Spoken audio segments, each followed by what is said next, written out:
Broadcasting live from NoHo 2 Studio, it is the Enter the Shell Show, a special edition of the Enter the Shell Show, might I add. We are doing a nice little preview of Tiger High's latest album, and this is Catacombs After Party? Yes. Right, and I have the guys with me. I have Jake and Greg. How's it going? Woo! Great. Early. Yeah, very early today, but, we had to get you guys in right before Thanksgiving, so... sorry that I had to make you guys come out. But tell me, you guys spent some time in the famous LA traffic, right? Yes, we did. We've been spending time in LA traffic. For a whole week, we spent time in LA traffic. We played shows in Long Beach, a couple of shows in Fullerton, one in downtown LA, did Pomona. So, we enjoyed LA traffic and some fish in Malibu. Oh, nice. Who picked up the bill for that one? We all picked it up individually. We don't love each other enough to pay for each other's meals. That's interesting because I read that you guys are kind of a tight-knit group. So I'd figure that maybe every now and then it goes around okay, this is your week, and then this is the next When we week. play music, we're tight-knit. We don't live together. I bought my brother coffee this morning. That's nice. But I got him a small. Yeah. You always got to go with the small. I find, before a long time ago, I used to drink a lot of coffee, all the time. But I would get you guys been to 7-Eleven, obviously, right? Right. Yeah. Okay. But you know how they have that really ridiculous jug of coffee? I would never do that. But I would see people getting that ridiculous jug and then chugging it. And to me, that was the sheer overboard of, caffeine. And then I started kind of going down and said, okay, I'm going to go with the green, and now I'm going to stay with the small. So now I try to live by that lifestyle of, okay, I'm only ordering small if I'm going to indulge in something. That's a good lifestyle. Right? Is your guys' lifestyle on the road kind of like that too? Is it kind of a bargain lifestyle, or is it a little bit more lavish? I mean, we don't, it's not lavish by any stretch of the imagination. Once in a while, we do treat ourselves to a really good meal on the road. You have to. I mean, we eat good, even though we maybe, in LA, we had a hotel room for a week because we were in and around this area, so we had food in the refrigerator.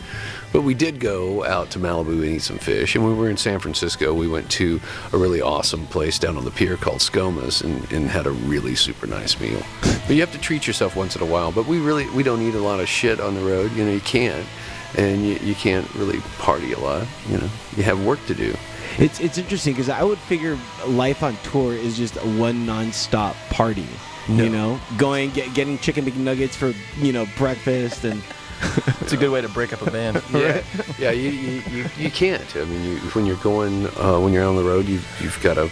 Wait, we're totally blowing this in it. We party all the time. Crazy. We lay in gutters constantly. No, I mean, you've got somebody, folks in the next city who've saved their money and they're ready to see a good show, and you don't want to appear there hungover from your previous night. I mean, everybody in each city you go to, they want to throw you a party because that's one night for them. It's not, it's one night in a month of shows for you. So, I mean, we're good boys. We go back to the hotel and go to bed. And we try to eat good. And we take our vitamins. We love you, Mom. Yeah. I'm not into vitamins just yet. I don't know. I feel like I need to get all my vitamins the natural way through vegetables and stuff like that. Still skeptical about vitamins? I am. We use them as supplements. The beauty of supplements. So let's talk about your latest endeavor, Catacombs After Party. Every album has a story, to it. What the making of, whether someone's constantly being late, or it's check crunch time, and then it's just okay, now let's throw everything out the door and let's do this record in 3 hours. Right. What was the story behind this album? Well, it took a long time, over several months to make. Just trying to fit it in between gigs and all kinds of different things that we were doing at the time, because we were working on a ton of records while we were working on that record. Catacombs, and So you guys were working on other projects during the making of this album. Right. Is that hard because you are being influenced by your other projects, and then you come into this one? I don't know. I never really thought of it as being hard. It was just how it is. We're just have an opportunity to work with a different group of people or a different person or someone that you've always wanted to play with. You just take that opportunity when it presents itself, and also try to stick to your own project and make sure that it's still a priority. You're like, hey, hi. Oh, wait, they can't hear my wave. Yeah, they can. I can't watch. You can connect with them on their facebook.com/Tiger High. And get this, I'm going to have links to their Bandcamp and to their Twitter and to their label's website, Trashy Creatures, all that on the show notes. So make sure to go there and check it out. As well as, get this, I'm also going to embed, because this is why I love Bandcamp, is you can actually put the entire album and embed it into like show notes and stuff like that. It's awesome. So I'm going to embed that, so that way if they like what they're hearing, they can hear a little bit more, and then hopefully buy the album, right? Let's hope. Now here's the thing. You guys once again, or maybe I'm getting confused, but you guys are working again with the Burger, was it Burger Records? Yeah. We all the stuff that we've done comes out on cassette through Sean and Lee and the guys at Burger. So the cassette of this has 3 extra songs that are exclusive to the cassette, plus 1 alternate mix that is exclusive to this cassette. So if you want those, you have to buy the cassette. They don't come with the CD or the download or the LP. And they can get that on your label's website? They can get it at trashycreatures.com, or they can get it at burgerrecords.org. Perfect. And they're out here in Fullerton. Yeah. Right? So how did you guys are from Memphis, so how did some Memphis guys meet up with the Fullerton guys? Just contacted them, and they're record nerds like us, and they have a record store and a record label. And so it just worked out. yeah, geeks love geeks. I'm going to quote you on that. Okay, go ahead. How geeky are you guys? Well, we're pretty nerdy, man. I mean, we What makes a geek a geek? we love all kinds of essence. pop culture, not just music. Comic And books, video games, Yeah, we're records. total nerds, Books. man. Do you guys like Battlestar Galactica? Yes, Right? absolutely. Okay. So you're talking the old show, or you're talking the new one? Well, I'm talking the new one. You want to get really nerdy? Let's get really nerdy. Let's do it. You're talking about Lauren Green years ago, and Rick Springfield was in the first couple of episodes. They killed him off. I think he was in the first episode of the original Battlestar Galactica. Okay. I think you just answered his question. Yeah. Yeah. How geeky are we? That's how fucking geeky we are, dude. Oh, that's great. It's good stuff. Have you seen the new one? Yeah, I tried watching that one. I got a couple episodes into it, and I just said, That's it. I made it to the first season. You did? I just decided I'd read a book instead. I wish Toby was in here. He's seen the whole thing. He loves Yeah, it. and he hated it. But he also loved it. Hello? Right? Gotta. I've never been on a radio program where the host phone rang during the show. I have. Always guessed. I have. Always guessed. Oh, no. Their phone would ring. You ever done that? It's the modern age, though, man. Yeah. It's a different world where you come from. Right, yeah. Sorry about that. I had to take that. That was my mom. Oh. Speaking Hey, of Mom. geek, All right. Mom told him his lunch is ready. Interview's over, guys. Yeah, I gotta go, guys. Oh, man. So do you guys get calls from your mom all the time while on the road? Oh, yeah, every day. Is it always at these like strange, awkward moments where you're about to bang this chick or something like that? You're just Yes, like, damn you, every Mom." day. Yeah. Every Yeah. day. We just pass the phone off to the groupie. We don't bang chicks on the road, man. Right? Wink, wink. No, not at all. Can they hear my wink? Oh, no. We all call our moms. We all have. We're all from Memphis. We're all born and raised in that area, and all of our parents are still married and still together, and we all talk to them every day, like good sons from the South, man. I'm not a good son of the South, I guess, because like I talk to my mom like once a week. You're a bastard from Burbank. Ooh, alliteration. That was pretty good. You got to call your mom, man. You know, think about it. She pushed you out that small canal. That was very painful. You need to call her. You owe her. Okay. Yeah, she changed all those dirty diapers, man. Oh, they were dirty. I bet. They still are. Yeah. Awesome. Oh. So your guys' music, it's very loud, very, you really want to just bang to it, dance around. Tell me about, decompressing from that when you guys are done, with one of your shows. Is it easy to decompress, or do you still have to rage for like another 10 hours? Well, you're definitely up for another few hours at the least. It jacks you up real good. But usually loading our gear kind of helps get out that, tire you out a little bit. But yeah, it's really hard to sleep after you've played. Yeah, I mean, I went to bed at 5 this morning. Total I mean, rock star. you just have to. Watching cable. Just sitting there going, please, I want to sleep, and one guy's snoring really loud.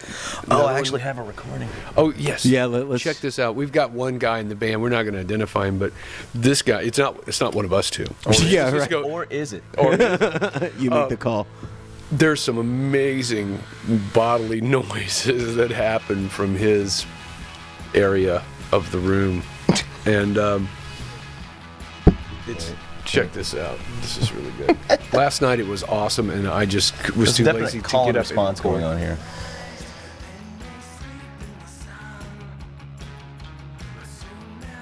Is it playing?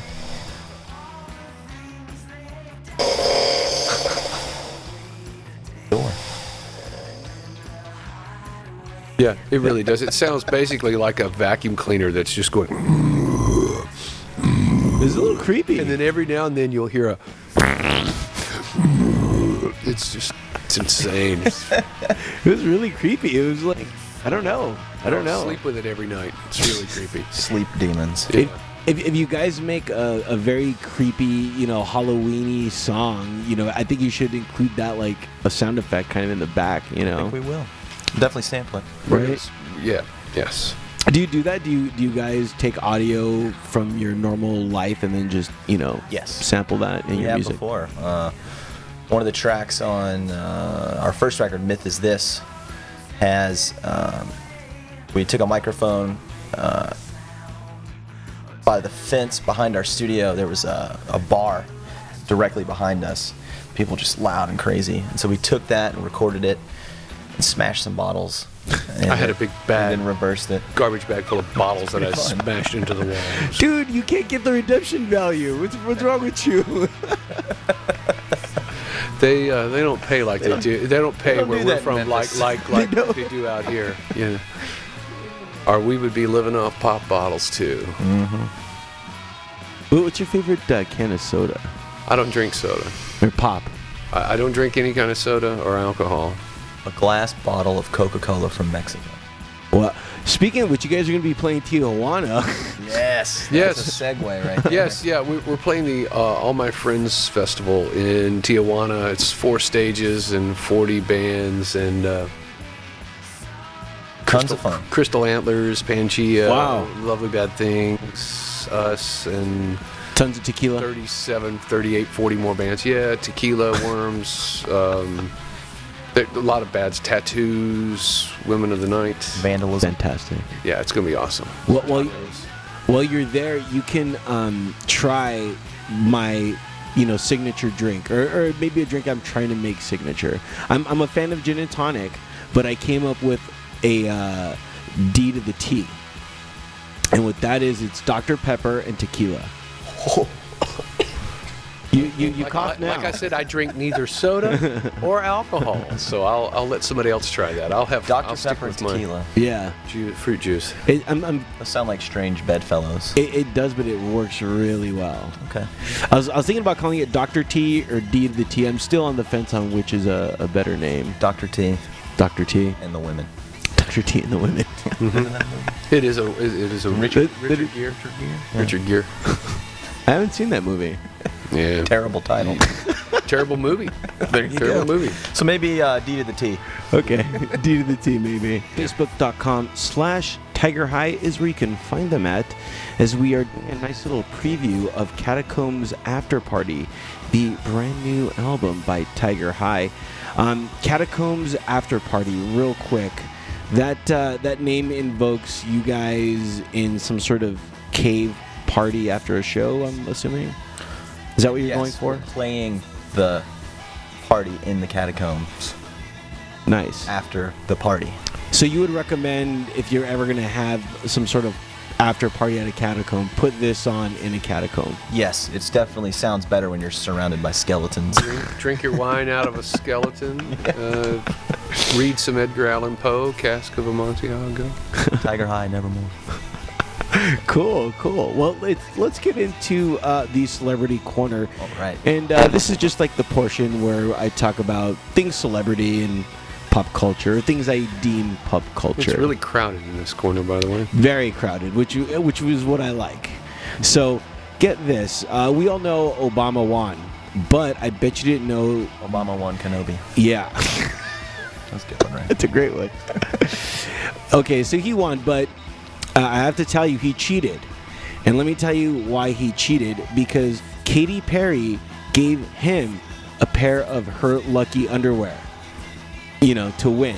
So I think he won because of that, essentially. Yes, do you think Michelle wears Katy Perry's underwear? She has too much of a badunk-a-dunk, you know what I mean, for that, I think. You're probably right. One of her butt cheeks is about the size of Katy Perry's entire ass. I'm sure. Have you seen Katy Perry's eyes? Not up close, no. On the internet. Oh, okay. Yeah. That's close in my book. Right. So do you guys have a pair of, lucky underwear? I think everybody has underwear that feels better on their balls or their toolbox, but no. I mean, it's no. I'm more of a lucky T-shirt kind of guy. Oh. Yeah. How many lucky shirts do you have? You just have one, or He lost 12. 12. He leaves them strode in hotels around the United States. It only and happened Canada. twice in a row. to offer luck, right? You're like, this one's almost out of luck. I'm going to give it to the next person. Exactly. Its time had passed. I have a lucky shirt. I have a few lucky shirts too. I have a lucky what is it? It's a plaid. I call it my Dodger flannel, and it's like blue. And I like to wear that during the holiday season because gotta support the team and Flannel's support comfortable. the. It is, and what I hate is that it gets so romanticized only during the winter when it's like, dude, it should be worn all the time, All day, every day. right? Yeah. It's like you shouldn't just wear it during one particular season. Do a whole program. Flannel, not just for winter anymore. Bingo. And you can do like bad old Seattle grunge shit. Don't do that. Or good Seattle. Next question. Yeah. Well, you guys are familiar with the band Pearl Jam, right? Yes. Yes. Okay. Try to ignore them. We never land on the Sirius XM Pearl Jam channel. No. We go right by it. Since we are speaking of flannel and Exactly. grunge. Exactly. Well, here's what I like about them and they're doing. After a certain, live show or concert that they do, if they liked it well enough, they'll deem it an instant classic. And then what they'll do is they'll actually get the audio from that show and they'll put it up for sale on their website. Mm-hmm. I really like this idea because, there's nothing like going to a show and buying a shirt.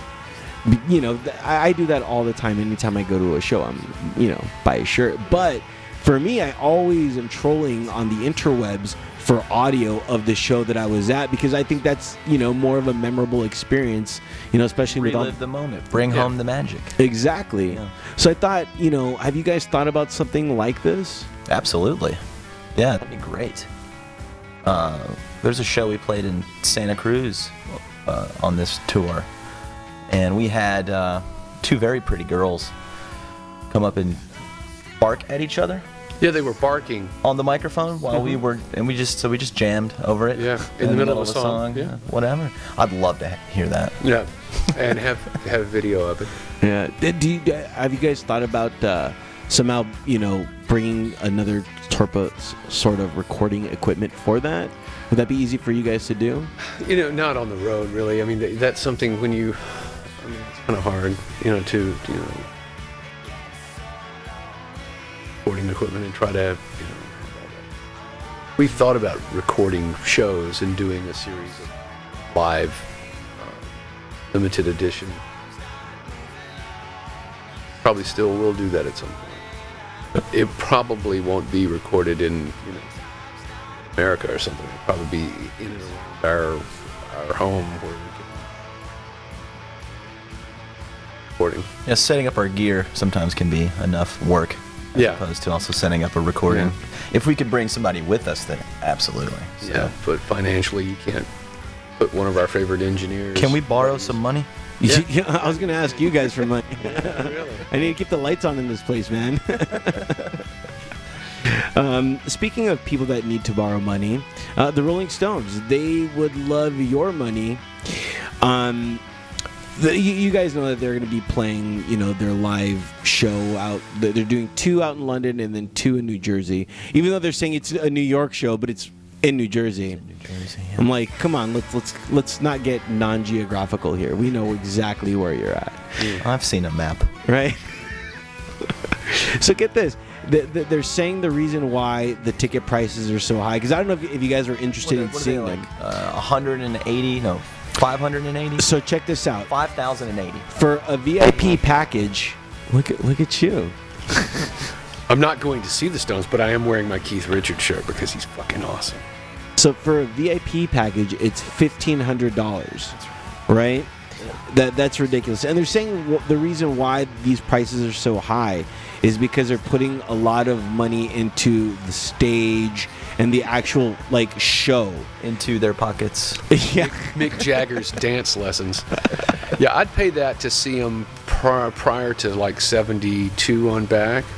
I wouldn't mind paying that, but I'm not gonna go pay to watch Mick dance around these days.